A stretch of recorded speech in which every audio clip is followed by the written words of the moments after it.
बारे में सोचिएगा, यहीं पर मैं सिद्ध कर देता।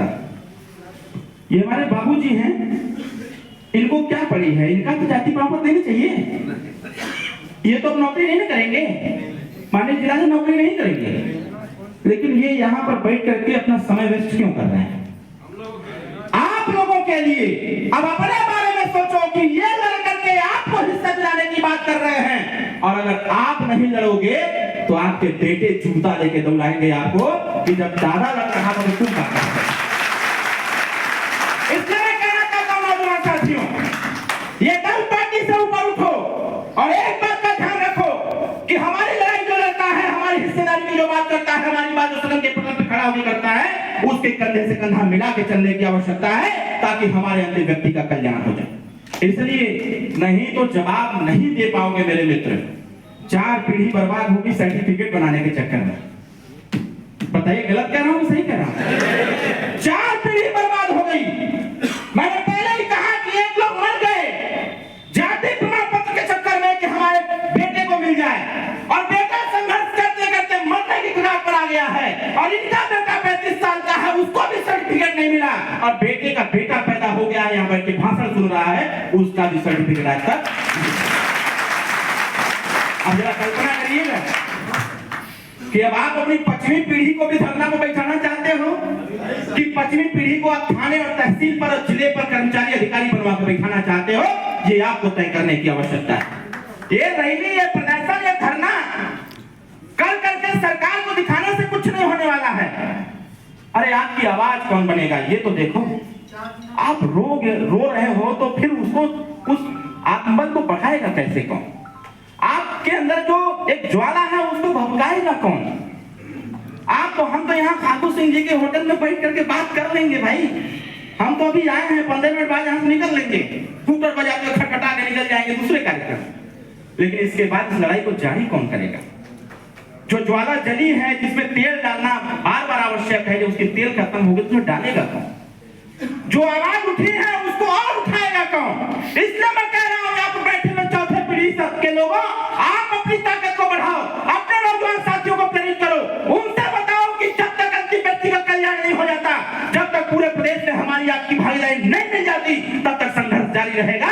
इसके लिए कुछ करना पड़ेगा, उसको हम लोग करने का काम करेंगे। इसलिए मैं आपसे कह रहा हूं, मैं राजनीति में शौक से नहीं आया, मैं काशी विद्यापीठ में ही मुझे प्रोफेसर की नौकरी मिल रही थी। लोगों ने कहा कि कर लीजिए, हमने कहा छोड़ा मरते नहीं तो हम यहाँ नौकरी करने के लिए थोड़ी बने हुए हैं। अरे हमको नौकरी में नौजवान साथी हैं, उनको नौकरी कौन दिलाएगा?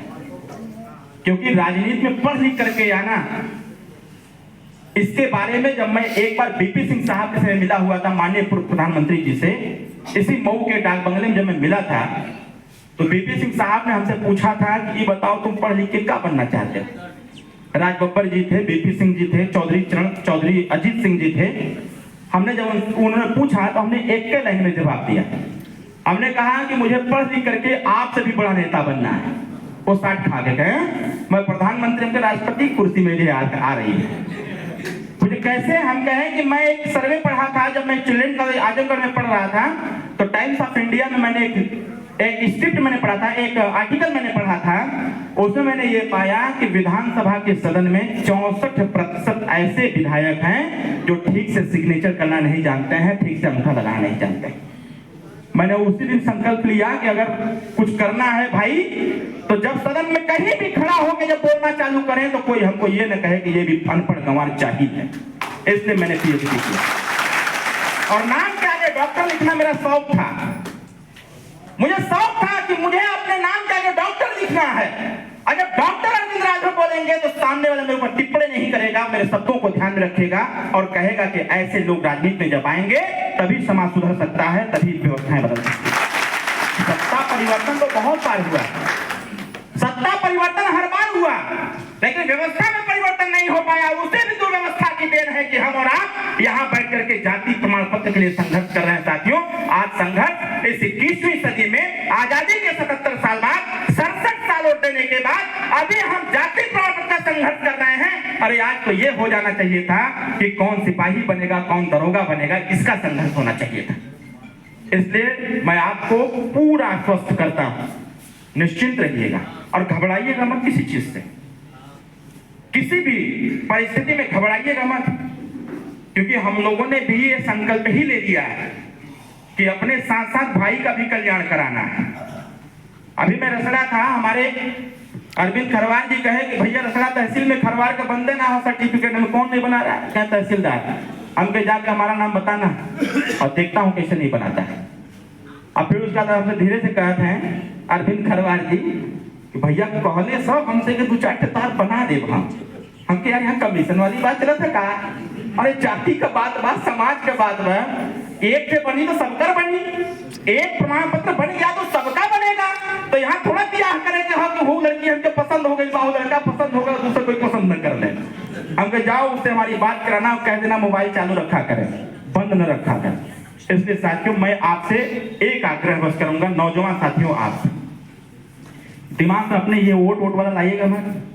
आज हम यहाँ बुलाए हैं आपको, तो हमको फागू भाई ने उस दिन फोन करके, मैं दिल्ली ही था, मैं जेपी नड्डा साहब को उस दिन मिल रहा था, मैं उन्हीं के पास बैठे था, तभी फोन आया फागू भाई का और चर्चा ही हो रही थी। बंजारा समाज की पहले चर्चा हो रही थी, आपने टीवी में देखा होगा कि हम लोग बंजारा समाज की बात वहां कर रहे थे। और सोचिए बंजारा समाज आजादी के इतने साल बाद भी ही जाइएगा, और अगर किसी प्रकार की कोई दुविधा उत्पन्न होती है तो तत्काल हमको अवगत कराइएगा, ऊपर से लेकर नीचे तक सबको हिला के रख दिया जाएगा।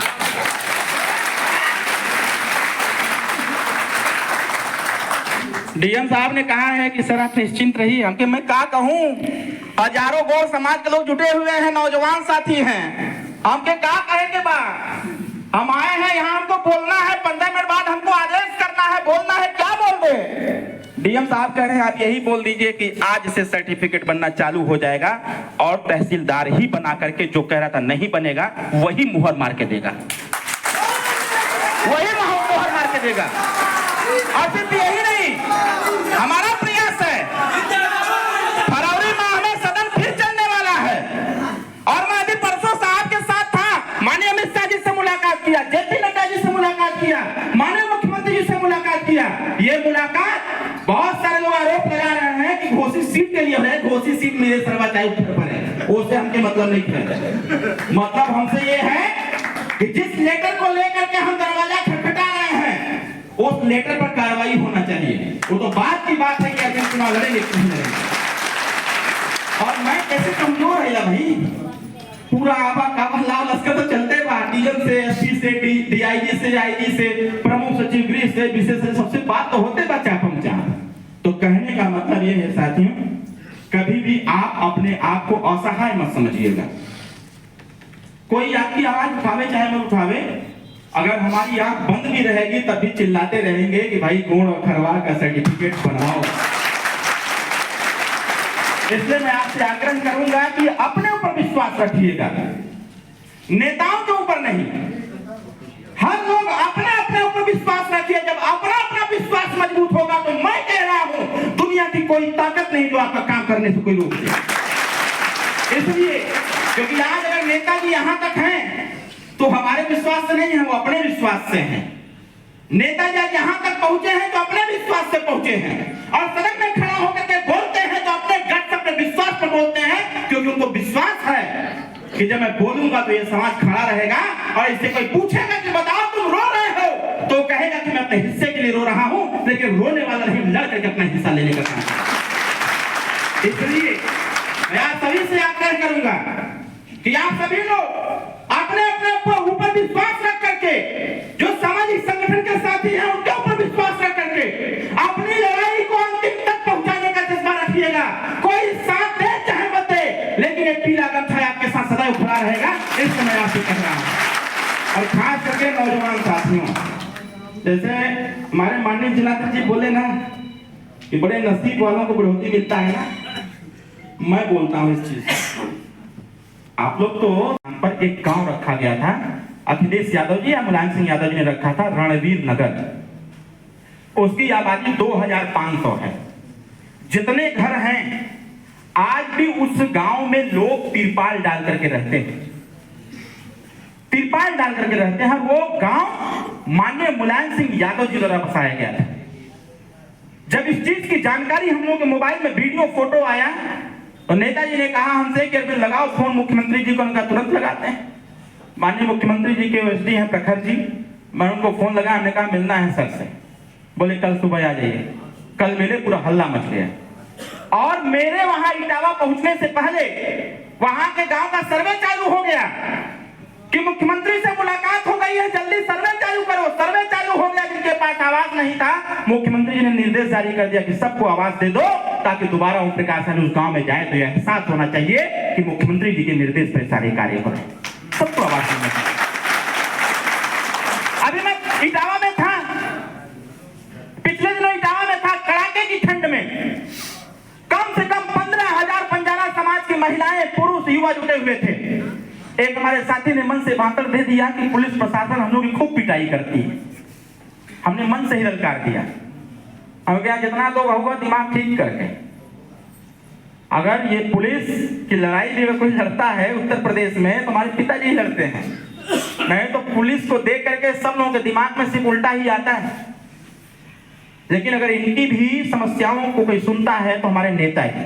हमने मन से कहा कि आप इनका सहयोग करेंगे, आपका सहयोग करेंगे, हम सबकी लड़ाई लड़ रहे हैं। लेकिन सबसे महत्वपूर्ण जो आज का विषय है, इन्होंने हमसे बताया, हमने कहा कि उन 5-6 लोगों को लेकर के कार्यालय आ जाइए, हम वहीं बैठ के बात कर लेंगे।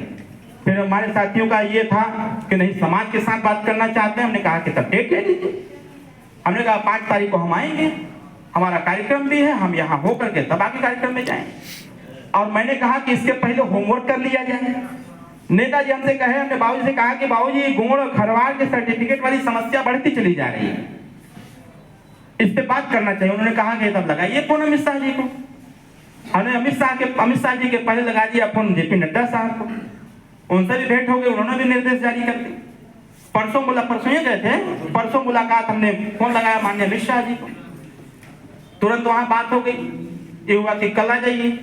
हमने कहा आ जाते हैं। तुरंत जहाज पकड़े, खटखटा के पहुंच गए। और पहुंच के सबसे पहला लेटर आपे का दे दिए, ओम प्रकाश राजभर के लेटर हेड पर। पहला काम पहले आपका। अमित शाह जी ने पूछा ये क्या है, हमने सर ये है तो प्रमाण पत्र है, यूपी का यही प्रमाण पत्र है, हमारे तक कैसे आ गया। और वहां से मैं निकला लगभग 11:30 बजे, 11:30 में निकला। उसके बाद माननीय मुख्यमंत्री जी के यहाँ से फोन आ गया कि आपका पत्र हमारे यहाँ आ गया है, मुझे घबराना मत, हम इसको 2-3 दिन के अंदर अंदर जारी करा देते हैं, जिससे कि हर जनपद में गोंड और खरवार जाति का प्रमाण पत्र बनना चालू हो जाए। उन्होंने कहा कि कुछ अधिकारियों की बदमाशी की वजह से ऐसी समस्या खड़ी हो रही है। इसलिए मैं आपसे आग्रह करूंगा कि आप लोग अपना अपना ध्यान रखें और अपनी लड़ाई लड़ रहे हैं, आप लड़ते रहिए, हम आपके साथ हैं। और राकेश भाई, आप जैसे पकड़े थे आज फिर पकड़िए।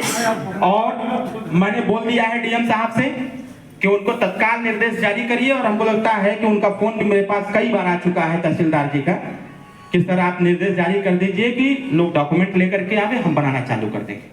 तो जिसको जिसको बनवाना होगा, हमारे नेता राकेश गौड़ जी से मतलब ये जाएंगे, वहां जा करके कागज पत्र दे करके बनवाना चालू करिए।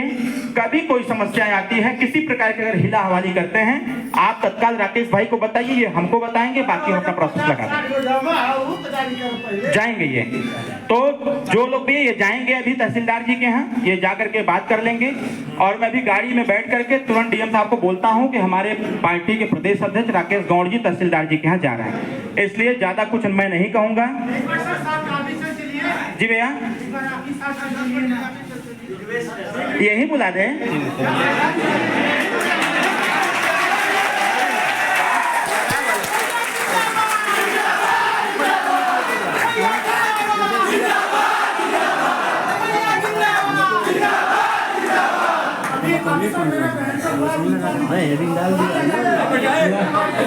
फोन लगा के बोल दो भैया। हाँ, जिलाधिकारी से मेरी बात हो गई है। हाँ, तो देखिए कहाँ है तहसीलदार जी। और कौन खरवार जाति का जो शासन जारी हुआ, उसका जाति प्रमाण क्यों नहीं बन पा रहा है, इसके बारे में खाली हमको बताइए। और साथियों, प्रमुख सचिव गृह ने डीएम साहब को फोन किया और डीएम साहब का फोन खटखटा के मेरे नंबर पर आ गया। और डीएम साहब ने कहा कि मैं तत्काल तहसीलदार को बोलता हूं कि गोंड और खरवाड़ समाज का सर्टिफिकेट आज से बनाना चालू कर दें और उसके जानते हैं पीड़ा किस बात की है? पीड़ा जानते हैं किस बात की है? मैंने पीएचडी किया है, मैंने नेट क्वालिफाई किया है, एमफिल किया है, पीएचडी किया है।